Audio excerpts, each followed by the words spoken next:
Tak terima atas apa yang dilakukan militer Rusia, Angkatan Bersenjata Ukraina secara brutal luncurkan serangan balasan ke parit-parit Rusia. Rekamannya ramai beredar di media sosial Telegram pada Rabu 3 Juli 2024.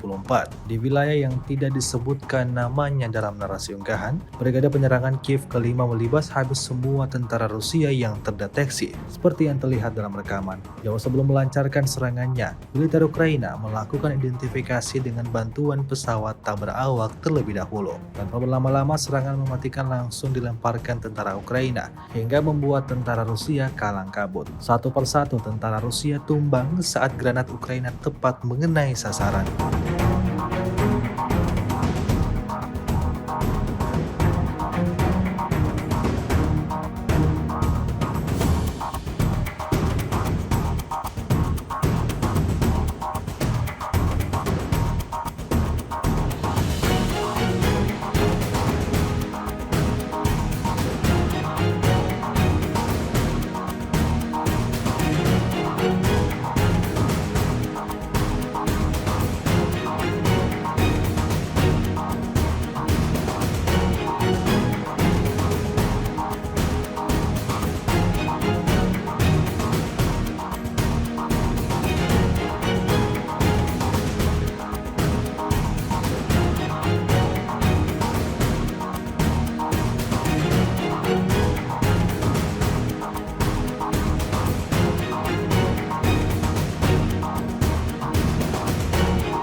Download Tribun X sekarang, menghadirkan lokal menjadi Indonesia.